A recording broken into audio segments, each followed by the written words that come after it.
kamu itu daripada rebahan gak jelas, terus nanti ujung-ujungnya cuman mengumpat atau misuh di medsos, atau teringat mantan, atau meratapi status jomblo yang gak selesai-selesai, mending nonton konten ini. Sesekali nonton konten isinya buku. Jadi variasi daripada tiap hari nonton konten kok isinya prank atau joget-joget, atau kapan itu malah ada konten kok isinya netel wajah pakai gergaji mesin. Kan nggak bagus itu. Kok kayak gitu bisa viral itu loh, heran. Oke, di kesempatan kali ini saya akan memperkenalkan buku terbaru saya, yaitu sebuah novel romance, tepatnya komedi romantis atau romantic komedi. Singkatannya biasanya adalah romcom. Judulnya Semua Nama Dalam Hidup. Ada covernya bergambar cowok cewek lagi payungan di tengah sebuah kota pas sore hari. Ini kelihatannya judulnya. Dan ini terbit di penerbit Tata Kata Grafika yang berkantor di Purwokerto, Kabupaten Banyumas di Jawa Tengah. Ini merupakan buku saya yang ke-47. Jadi saya itu saking banyaknya nerbitin buku, sampai kalau ada yang tanya, sudah nerbitin berapa buku? Itu saya harus melihat kepean dulu, baru ingat, saking banyaknya. Untung kali ini saya langsung ingat, 47. Buku ke-47 dan novel ke-23 sejak saya pertama kali nerbitin buku tahun 2001. Jadi itu sudah 24 tahun yang lalu. Jadi buku ini bercerita tentang call to action. Oh iya, CTA. Kata para suhu konten viral berupa video, harus ada CTA, call to action, agar video kita ditonton banyak orang. Nah, saya juga akan menyerukan CTA. Jangan lupa like and subscribe channel ini. Jangan lupa like and subscribe. Jangan lupa like and subscribe. Saya ulangi sampai 3 kali.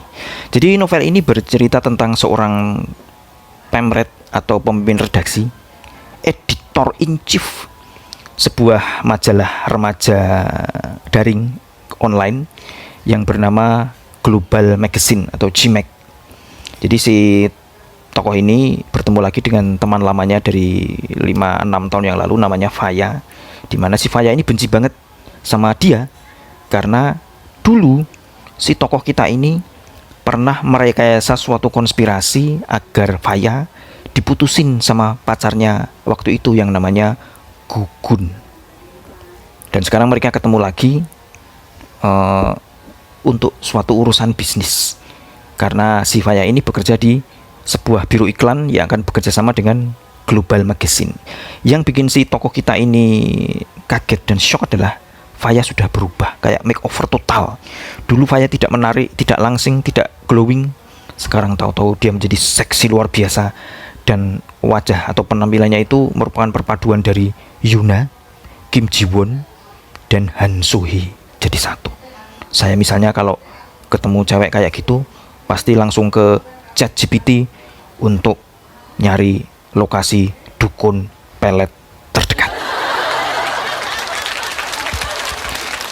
Nah, yang juga bikin si pemret kaget adalah bahwa perbuatannya waktu itu yang dia kira hanya ulah anak muda remaja biasa saja, ternyata menimbulkan efek yang sangat dalam dan besar bagi kehidupan seorang Faya. Faya hancur total gara-gara perbuatannya itu, dan dia baru tahu sekarang. Jadi dia bingung apa yang harus dilakukan untuk meminta maaf atas perbuatannya saat itu, terutama karena si Gugun itu tidak tahu bahwa yang salah waktu itu bukan dia, tapi si pemret ini. Cerita ini saya tulis awalnya ketika saya masih kerja di tabloid Trend. Ini tabloidnya seperti ini. Tabloid remaja Trend itu tabloid remaja di Semarang, di Jawa Tengah. Akan bertransformasi menjadi Olga Girls Magazine seperti ini pada tahun 2005, awal 2006. Jadi yang bikin saya pusing waktu itu adalah proses office politiknya, perbenturan kepentingan di antara orang-orang ketika proses transformasi itu terjadi. Saya termasuk di dalamnya. Waktu itu betul-betul prosesnya itu lama sekali dan membuat stres sampai saya tidak doyan makan dan kurus kering tinggal tulang.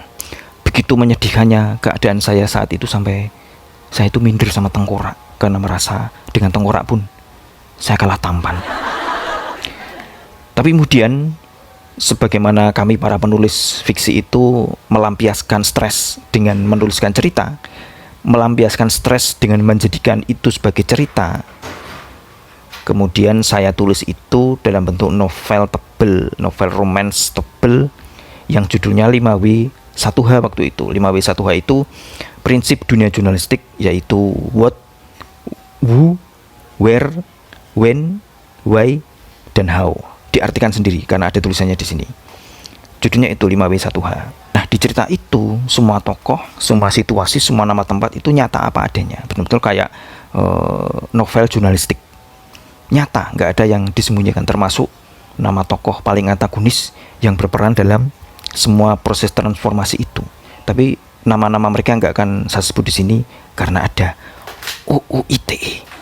Saya belum mau hilang atau dilaporin polisi. Yang jelas kemudian cerita itu sekitar tahun 2008-2009 saya sempat masukkan ke BIP, salah satu penerbit di Kompas Gramedia Group. Gramedia, Pustaka Utama, Elex Media Komputindo, KPG, Grasindo, BIP, grupnya kan itu. Tapi ternyata ditolak. Dan itu betul-betul memukul mental saya sampai saat itu. Saya ngambek dan memutuskan untuk mogok makan. Jadi saya mogok makan, menolak semua makanan.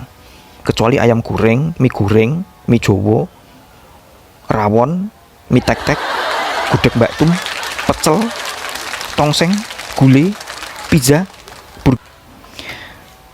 Lalu tahun 2019 ada seorang kawan sesama novelis yaitu Priscilia Awi, ini orangnya, itu mengajak saya masuk ke platform novel online namanya Storyal.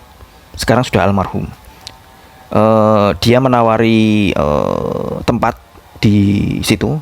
Karya saya langsung masuk, tidak perlu diseleksi lagi. Dan waktu itu masuk ke Storyal itu, begitu kita teken surat kontrak itu masih ada uang muka 500.000, kan lumayan ya. 500.000 bisa buat beli tusuk gigi, cilok, sandal jepit, dan sekrup. Kemudian saya masukkanlah cerita itu. Tapi sebelum saya masukkan itu ceritanya saya rombak total dengan mengurangi porsi jurnalismenya, kisah-kisah dunia jurnalistik dan office politiknya, dan kisah romansnya menjadi lebih dominan. Maka kemudian tercipta kisah antara si Pemret dan Faya itu tadi. Dan judulnya dari 5W1H saya ganti menjadi Forgiven Not Forgotten. Ini dia covernya waktu itu ketika muncul di Storyal seperti itu. Kalau di sana kan, kalau di di platform itu kan bab 1 sampai 10 gratis. Bab 11 sampai selesai itu yang baca harus bayar. Kalau nggak salah satu bab waktu itu ongkosnya Rp2.000 dan itu nanti menjadi royalti. Novel saya masuk di situ. Sayang sekali kemudian Storyal itu tutup, tepatnya 10 Agustus 2023. Dan hak cipta atas naskah itu kembali ke masing-masing pengarang termasuk saya.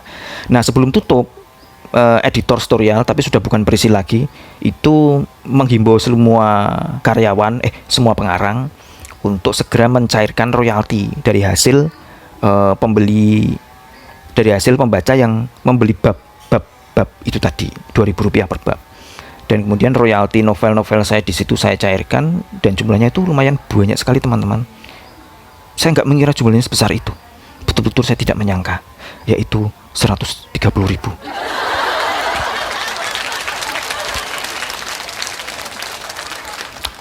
Begitu Storyal tutup dan hak naskah kembali ke pengarang termasuk saya, kemudian saya berpikir untuk menerbitkan itu dalam bentuk novel cetak. Yaitu kemudian saya terbitin di, kok malah YouTube kayak kepiye toh.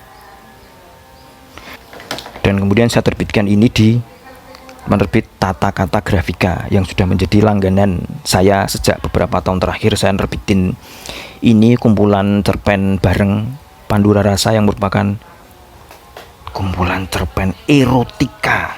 Bagi penggemar cerita-cerita 18 plus 21 plus wajib beli Kumcer ini. Kemudian kumpulan cerpen solo saya sendiri, yaitu ini Pria yang Mencumbu Pisau, Saya Sok Nyastra.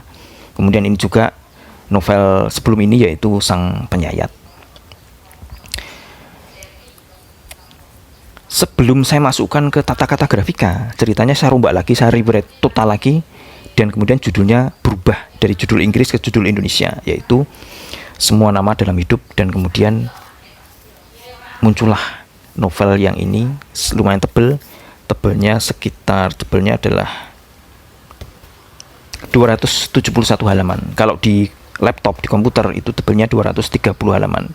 Begitu dicetak menjadi 271 halaman. Harganya 80.000. Sebelum lebaran saya sempat membuka pre-order seperti ini posternya yang saya sebar di semua medsos saya, dan lumayan yang pesan luar biasa banyak sehingga membuat saya kerepotan untuk ngurus semua, menandatangani semuanya, yaitu 5 orang, dan itu teman-teman saya sendiri.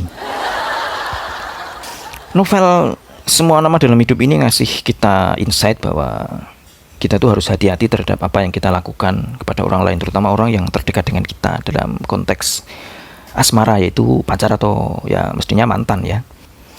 Mengapa? Karena seperti yang yang terjadi pada si Faya gara-gara ulah si pemret ini tadi, yang kita lakukan dulu itu yang mungkin kita anggap sepele biasa, hanya anak muda biasa, kenakalan anak muda, mungkin bisa berakibat masif dan sangat tragis, yang bisa saja membuat orang itu kemudian stres, depresi, dan berubah menjadi psikopat kanibal. Kita kan nggak mau mantan kita itu psikopat.